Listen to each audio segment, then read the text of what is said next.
They said no one should walk the forest path after midnight, but Tunde didn't listen.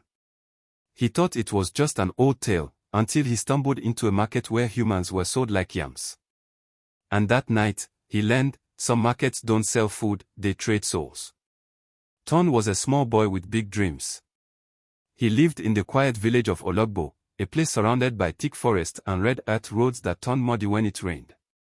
Every evening, he helped his mother sell roasted corn by the roadside. People loved her corn because she always added a pinch of salt and a secret spice that made the smell dance through the air. Tunde loved helping her. But he loved one thing even more, stories. Whenever the elders gathered under the moonlight to tell tales of spirits, lost travelers, and magical lands, he sat in the front, eyes wide, heart open. Remember, Tunde, his mother often said, some stories are not just for listening. Some are warnings. He would nod and smile, not really understanding what she meant. Until one strange night. That evening, the moon hid behind heavy clouds. The air felt cold and too still. Even the crickets had gone silent. Tunde was closing their small wooden store when he heard a sound, soft drums, far away but steady, like a heartbeat. Dum, dum, dum. He stopped. It was past midnight. No one should be drumming in the forest at that hour. He looked toward the sound. It came from the old road, the one people avoided after sunset.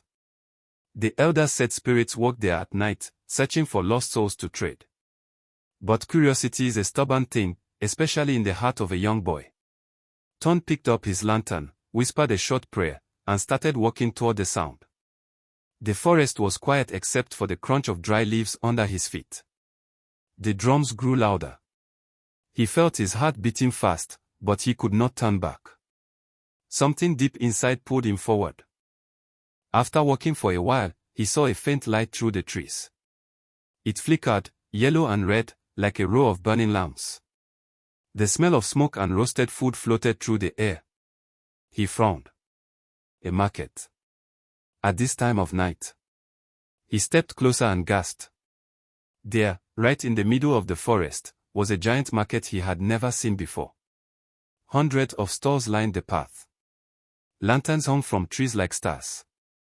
People moved around, talking, laughing, haggling, just like a normal market. But something was strange. The sellers' faces were covered with wooden masks shaped like animals, goats, cats, birds, and even snakes. Tunde hid behind a tree and watched. The drumming stopped. A loud voice echoed through the air. Welcome, traders of the night. The market is open.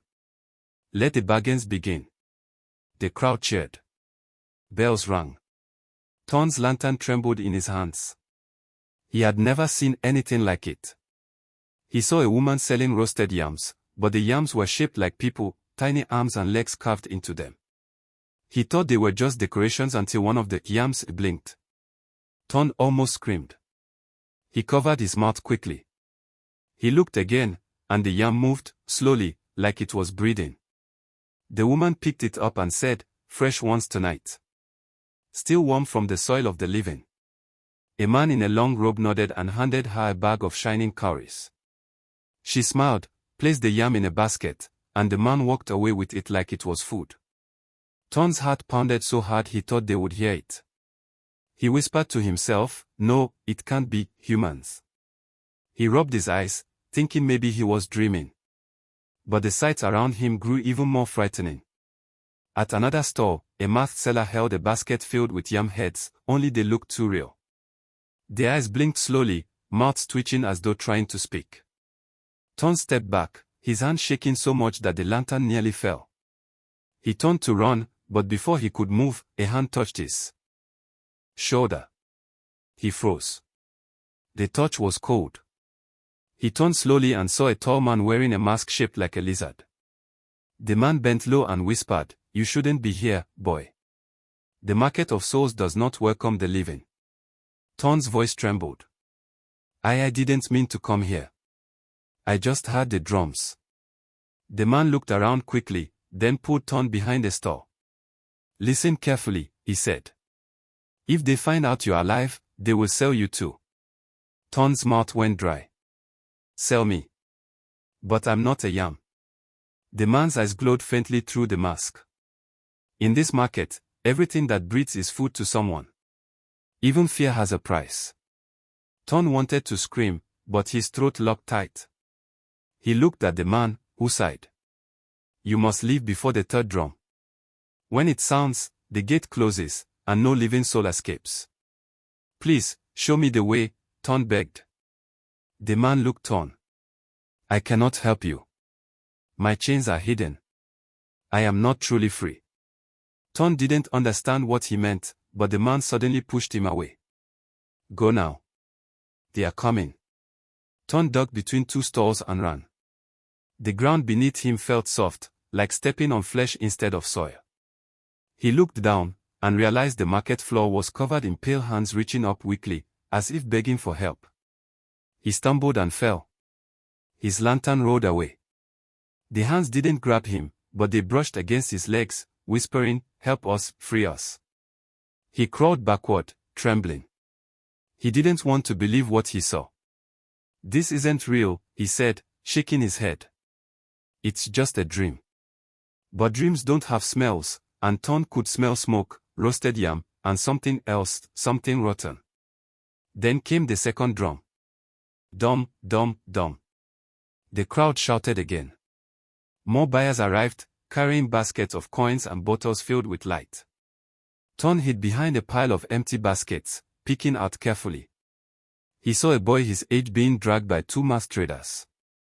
The boy was crying, begging them to stop. Please. I don't belong here.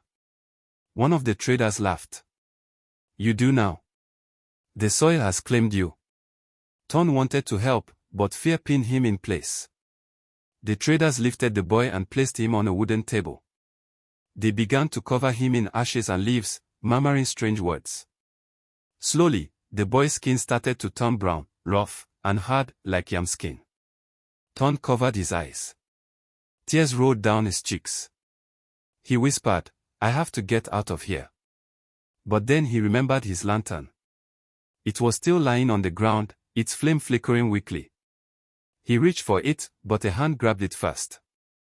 A woman stood there, her mask shaped like a crow. She tilted her head, studying him. A living boy, she said softly. How delicious. Ton jumped up and ran. The woman screamed, Stop him. The living one must not escape. The whole market erupted into chaos. Traders shouted, chasing him through the stalls. Some threw nets made of spider webs, others blew into horns that caught dark wind. Ton ran as fast as his legs could carry him. He could see the edge of the forest ahead. Just a few more steps and he'd be safe. But then, dum, dum, dum. The third drum. The ground shook. The lights went out. Everything went black. When Ton opened his eyes, he was lying on the ground in front of his mother's store. The sun was rising. Birds were singing. The market was gone. He sat up, panting. His mother ran to him, tears streaming down her face. Tunde. Where have you been? I searched everywhere. He threw his arms around her. Mama, I saw it. The night market. They sell people like yams. She froze. Slowly, she touched his cheek. Don't ever say that again, my son. That market was closed long before you were born. Ton pulled back, confused. But I saw it. I was there. His mother looked away, her eyes full of sorrow. So was your father. Ton's heart stopped. What? She didn't answer. She just held him tighter, whispering a prayer under her breath.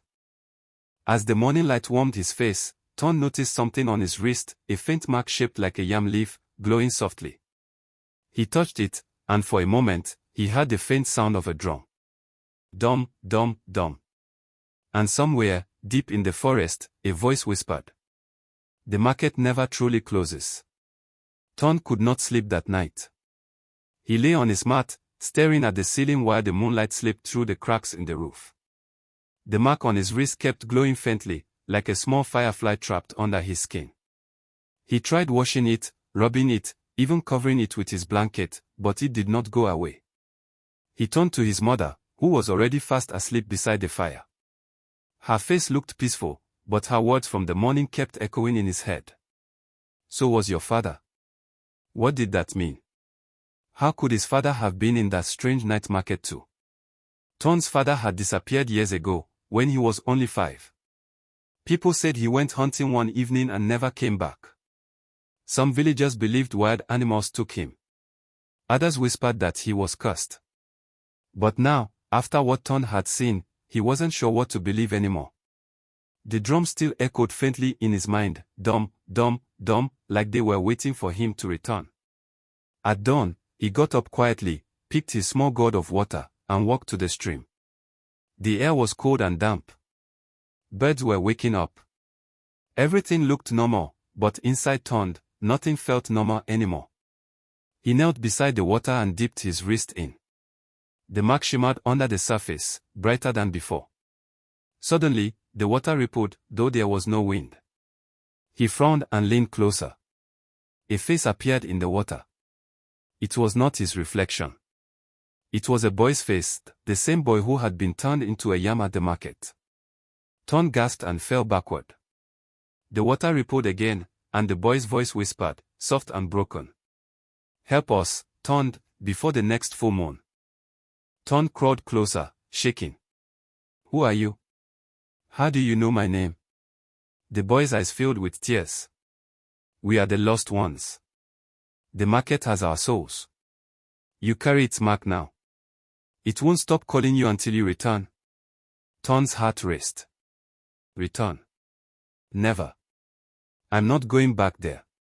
The boy's reflection flickered. Then the market will come for you. The water went still. The reflection was gone. Ton sat there for a long time, shivering, even though the sun was rising. He looked at the mark again, now glowing brighter in the daylight. He didn't know what to do. If he told his mother, she might not believe him. And if he told anyone else, they might laugh or call him cursed. So he kept quiet. But that silence came at a price. That afternoon, strange things began to happen in the village. The yam farmer, Boba Oloni, came running to the village square shouting that his barn had been emptied overnight. When people went to look, they found the yam heaps scattered and crushed, but there were footprints. Not animal footprints. Human ones. Dozens of them.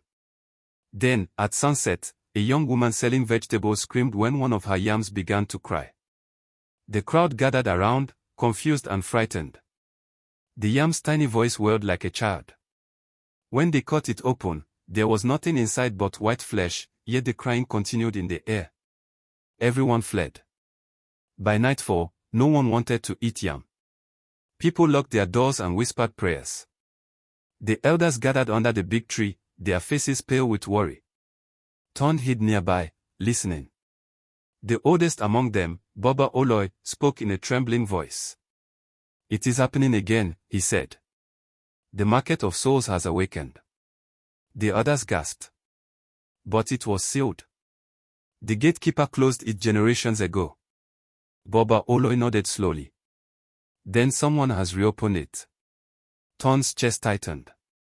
He knew who that someone might be, himself. He slipped away quietly and ran home. His mother was sitting by the fire, grinding pepper. When she saw his pale face, she frowned. Ton, what's wrong? He hesitated, then said softly, Mama, what happened to Papa? She froze. The pestle fell from her hand. For a moment, she didn't move. Then she said, Why are you asking now? Because I saw something, Ton whispered. And I think he went to the market too. Her eyes widened.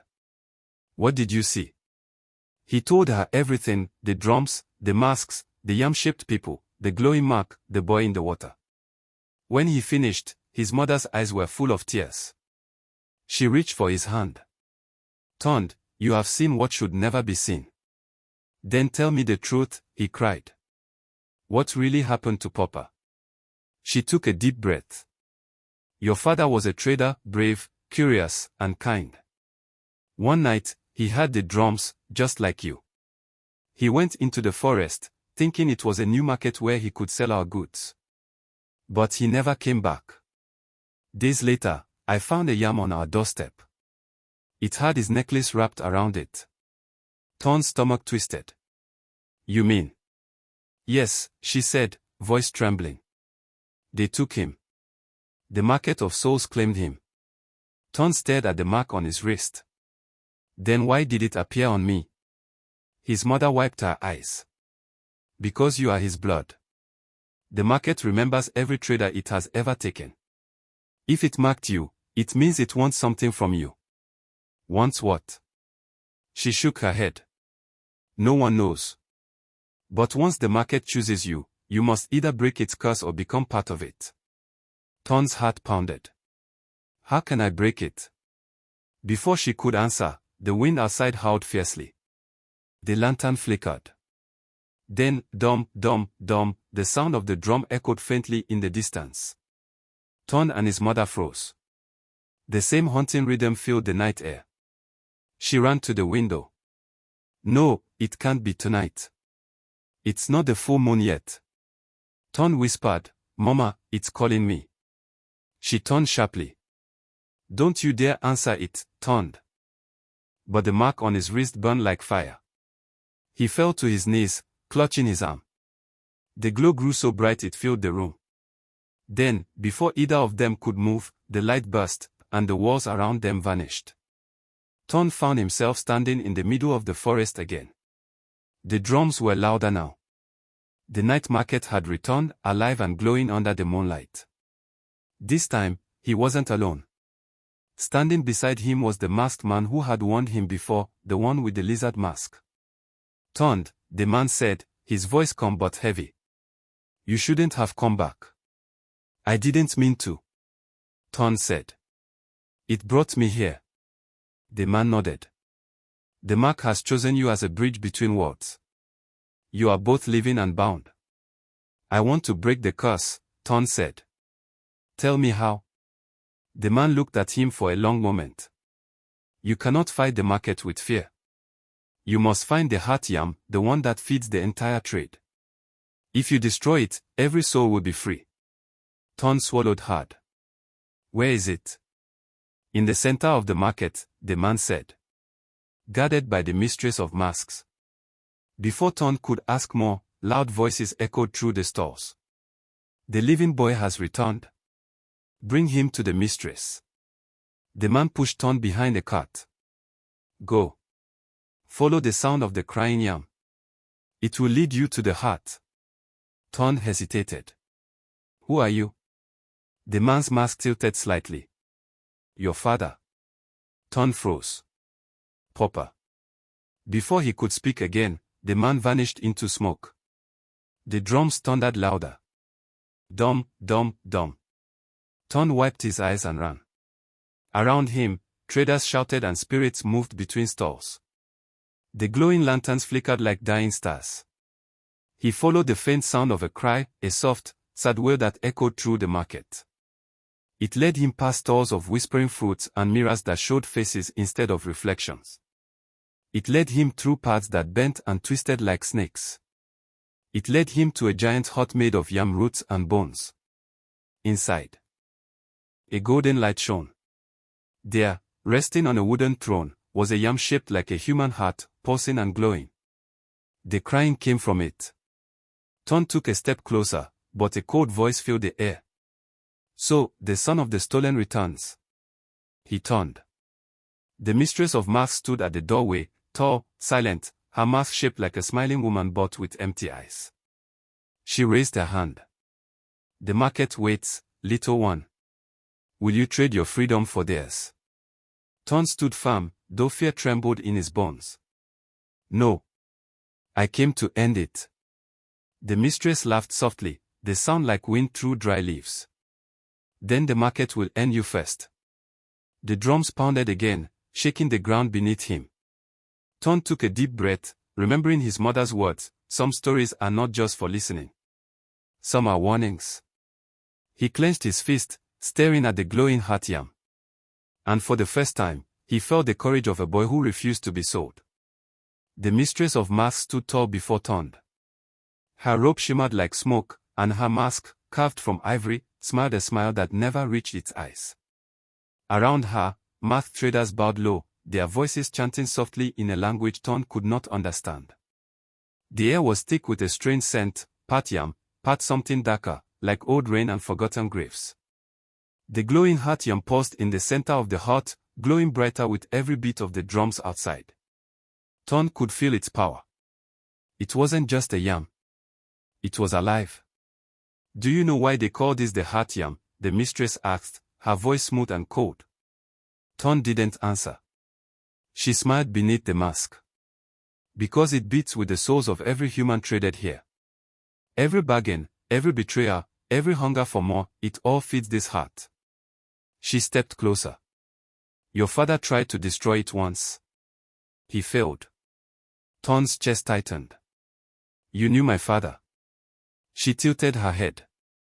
I know every soul the market takes. He was brave, but foolish. He believed he could save the ones he loved. Her voice softened slightly, almost kind. Now his son stands where he fell. The market has a strange way of finishing unfinished trades. Tunde clenched his fist. I won't make a trade. I came to end this. The mistress's laugh echoed like glass breaking. End the market. Foolish boy. You think this place exists because of me? No. It exists because of people like you. People like me. Tunde shouted. I'm not like you. She raised her hand, and the heart yam paused brighter. The walls of the hut shimmered, and suddenly Tunde saw visions swirling around him, men and women from his village, arguing, cheating, lying, stealing from one another. Each time someone acted out of greed or jealousy, a tiny light floated from their chest and drifted into the heart yam, feeding its glow. The market feeds on desire, she said softly. As long as humans hunger for more than they need, the market will live. I am only its keeper. Tunde shook his head. No. That's not true. We can choose kindness. We can choose good. The mistress tilted her head again, studying him. Then show me, little dreamer. Show me what good can do in a place built on trade. She waved her hand, and the ground beneath him shifted. The walls disappeared. Tunde found himself standing in the middle of the market square again, but this time, the stalls were gone. Instead, he was surrounded by cages made of yam vines. Inside each cage, people called his name. Tunde. Help us. He recognized some faces. The boy from the stream. His father, still wearing the lizard mask. Even strangers, all crying, all fading slowly into brown, rough yam skin. The mistress's voice echoed all around him. Free them if you can. But remember, every freedom has a price. Tunde ran to the first cage. He tried breaking the vines, but they tightened when he touched them. The boy inside reached through the bars. Tunde. The heart yam. Destroy it before sunrise. I'm trying. Tunde cried. Behind him, the traders were gathering again. Their masks glowed in the dark. Some hissed, others laughed, and some began to chant. The sound made the ground tremble. He turned back toward the hut, but the heart yam was gone. He looked around wildly. Where is it? Then he heard a soft voice behind him. Looking for this. The mistress stood on a platform at the center of the square, holding the glowing heart yam in her hands. Its light shone through her fingers like fire. Tunde's mark burned on his wrist. He felt a surge of strength, something ancient and deep. He didn't know why, but he could feel his father's presence close by. The man with the lizard mask appeared again beside him.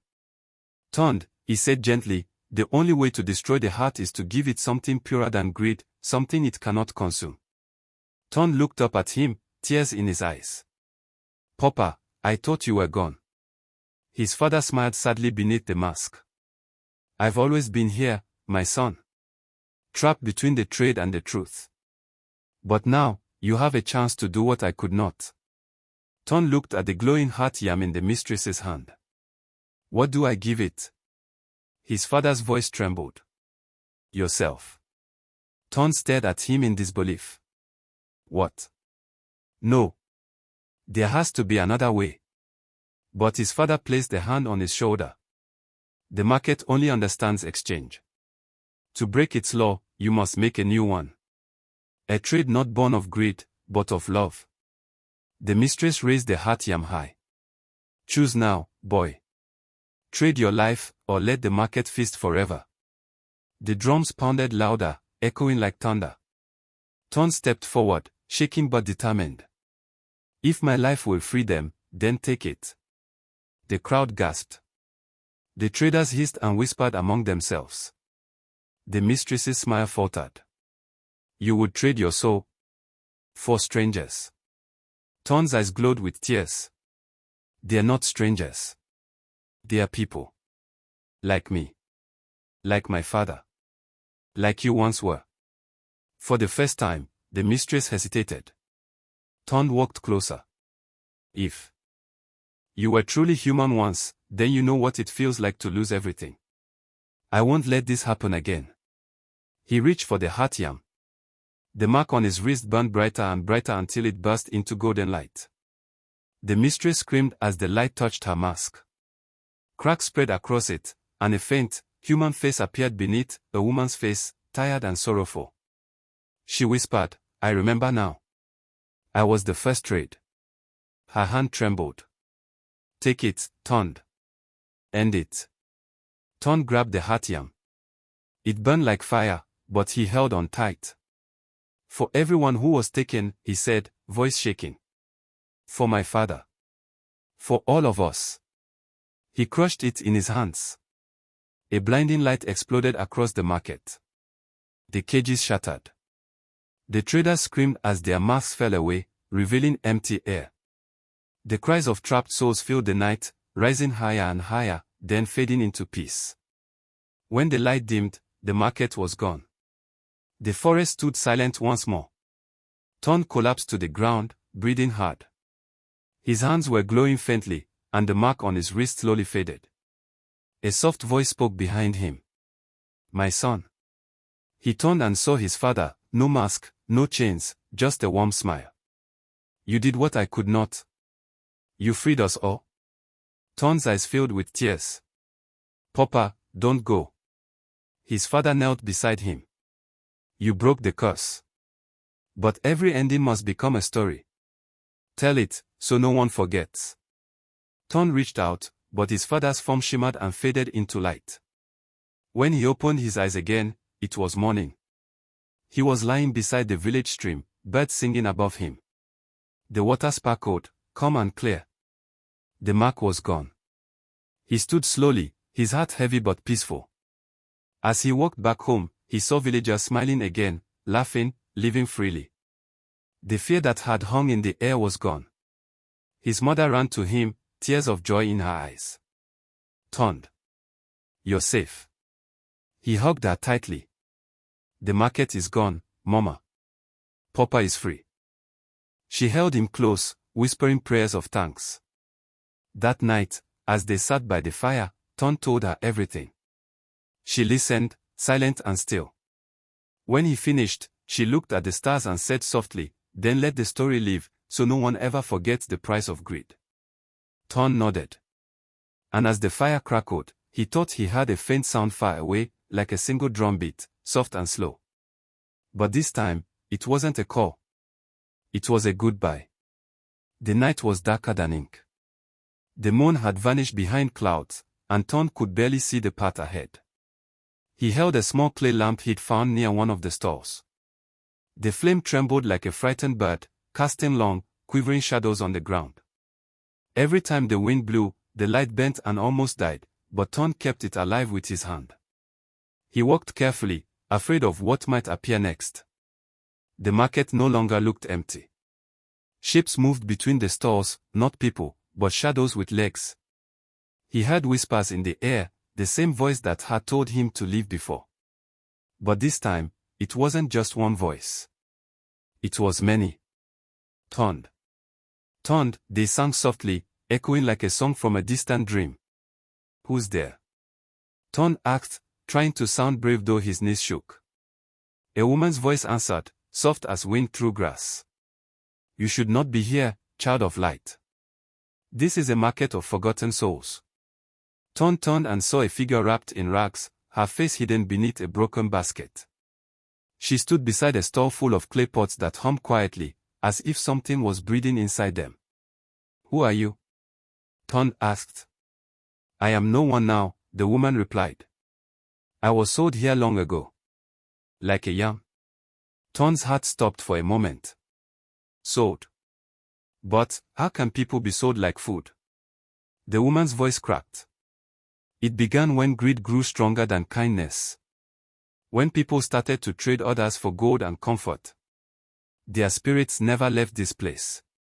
They became the market. The ground you stand on is built from their stories. Tunde stepped back, his lamp trembling. Why are you telling me this? Because the market is waking again, the woman said. And you are not supposed to see it. Before Tunde could ask more, a deep rumbling sound rose from the ground. The stalls began to shake, their wooden poles bending like dry reeds. The clay pots shattered, and from each one came a faint human cry, as if tiny voices had been trapped inside for centuries. The earth cracked open beneath his feet, and red light poured out like blood. The air smelled of smoke and old memories. He heard the sound of drums, slow, heavy, ancient, beating from somewhere far below. The woman raised her hands. Run, Tunde. Run before the traders wake. But his legs refused to move. The ground pulled at him, as if invisible hands were grabbing his ankles. Faces began to form in the red light, faces of men and women, all with hollow eyes and sealed mouths. They whispered, "Join us, join us." Tunde screamed, forcing his body to move. He stumbled through the stalls, knocking over baskets of yam-shaped stones. They cracked open, and inside each one, he saw small, glowing figures called like unborn children. He realized then, these were souls, trapped and traded as food. He ran until his lungs burned. But no matter where he turned, the stalls went on forever. The market was endless, stretching beyond the horizon of the night. Then, out of the darkness, a hand grabbed his wrist. Tunde. He looked up. It was his sister, Ada. Her face glowed faintly, like moonlight through mist. Ada, he gasped. How did you get here? I followed you, she said, her eyes wide. I heard the market calling your name. Tunde's heart filled with both fear and relief. We have to go. The ground is moving. But Ada shook her head slowly. You can't leave yet, Tunde. Not until you find the yam that has your name on it. My name, he stammered. Ada pointed toward the farthest stall, where a single light burned. That's where your fate is kept. If you don't take it before dawn, you'll belong to the market forever. Tunde looked toward the stall. The glow was warm and golden, unlike the red light beneath the ground. It seemed safe, almost peaceful. He turned to ask Ada what she meant, but she was gone. The space beside him was empty, only her voice lingering in the air. Hurry, brother, before the cock crows. Tunde's body moved before his mind could think. He ran toward the glowing stall. The closer he came, the heavier the air felt. He could hear the sound of chanting now, low, slow, and rhythmic. The words were not in any language he knew. When he reached the stall, he saw an old man sitting behind it. His face was carved with wrinkles like deep rivers, and his eyes were pure white. In front of him lay a single yam, round, perfect, and pulsing faintly with light. The man smiled. Welcome, young traveler. You've walked far to find your prize. Tunde hesitated. Who are you? The man chuckled softly. I am the keeper of the market. The one who weighs every soul. Yours is young, and still sweet. Many would pay dearly for it. Tunde felt his heart beating fast. I don't want to be sold. I just want to go home. The keeper's smile faded. Then you must take your yam before sunrise.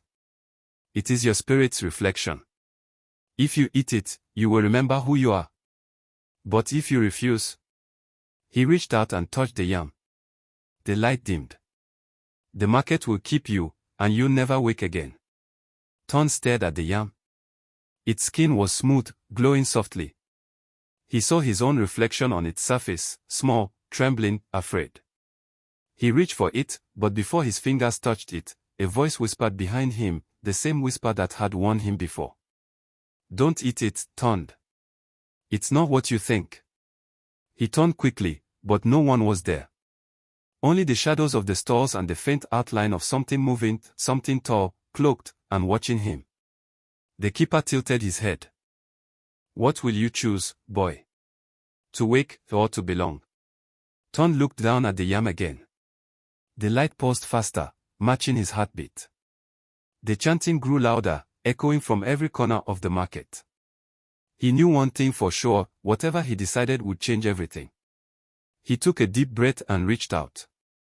Then the world went dark.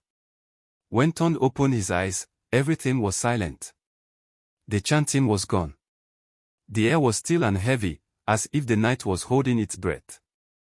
He was no longer standing before the keeper's store. Instead, he was sitting in the middle of an open field under a pale, fading moon. The yam still rested in his hands, glowing faintly, like a piece of the sun trapped inside. He looked around. The market had disappeared. The stalls, the voices, the shadows, all gone. Only mist remained, curling softly across the grass. For a moment, he wondered if it had all been a dream. But the yam's warmth in his palm told him it wasn't. He heard footsteps behind him. Slowly, he turned. The old man, the keeper, stood a few feet away. His white eyes glowed softly in the darkness. You found your way, child, he said, his voice no longer cold but calm, almost kind. Now the market waits for your choice. Tunde tightened his fingers around the yam. You said I must eat it to go home. But someone told me not to. Why? The keeper smiled sadly. Because both parts are true. To eat it is to wake. But to wake is not always to be free. Tunde frowned. I don't understand.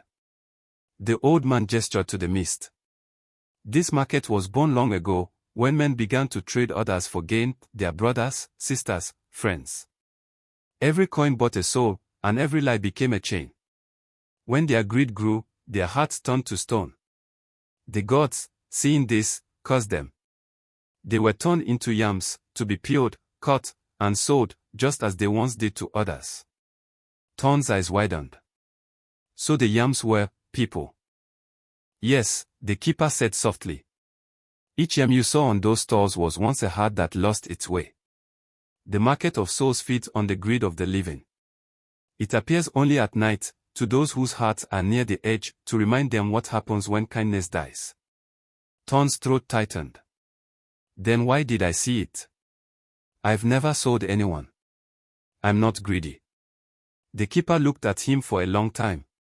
No, you are not greedy, Tunde. But the market called you for another reason. It chose you because you still have light in your heart. It wants you to remember, and to tell others what you saw. Tunde looked down at the glowing yam. Then I don't need to eat it. The keeper's eyes shone brighter. If you eat it, you'll forget. You'll wake in your bed, thinking this was only a dream. The market will fade from your mind, and the lesson will be lost. But if you keep it and let the dawn touch it, the truth will live, and the market will sleep once more. Tunde's heart pounded. He looked toward the horizon. The sky was changing, the first light of dawn spreading like gold paint over the clouds. He thought of Ada's voice telling him to hurry before the cock crowed. He thought of the faces in the red light, the souls trapped in yam-shaped stones, and the woman who said greed had built this place. He stood up slowly. I won't forget, he whispered. I'll let the dawn touch it. The keeper bowed his head slightly. Then the market will rest, child of light. But remember, when greed rises again, so will we. He began to fade like smoke. The mist swirled and swallowed him whole. Tunde looked at the yam one last time. Its light was fading too, but softly, like a candle ready to sleep. He raised it toward the sunrise. As the first ray of dawn touched it, a soft sigh filled the air, a sound like hundreds of voices breathing out in peace. The yam turned to dust, scattering like gold powder in the wind. Then the field vanished. Tunde gasped and sat up in his bed. Morning sunlight streamed through the window. Birds were chirping outside. His clothes were clean, and his hands were empty. For a moment, he thought it had all been a strange dream. But when he looked at the floor beside his bed, he froze. There, on the mat, lay a small clay pot, the same kind he had seen in the market.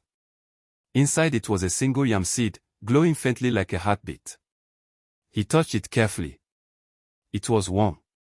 From outside, he heard his mother calling, "Tunde, wake up. We are going to the market." His heart skipped. The market. He looked out the window. Everything looked normal, bright, noisy, alive. But he knew better now. Some markets were made of food and laughter. Others were made of souls and silence. He placed the clay pot on his shelf and whispered, "Not all yams are meant to be eaten."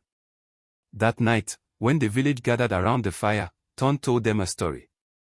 He spoke of a place that appeared only under the moon, a market where people were sold as yams, where greed had a price, and where kindness was the only way to break the curse. The elders listened in silence. The children's eyes were wide with wonder. And when he finished, the oldest man in the village nodded slowly and said, "You have seen what most men forget, boy. Guard that truth well." Years later, when Tunde grew older, he became known across many towns as the boy who saw the market. Some said it was just a tale to scare the greedy. Others swore it was real.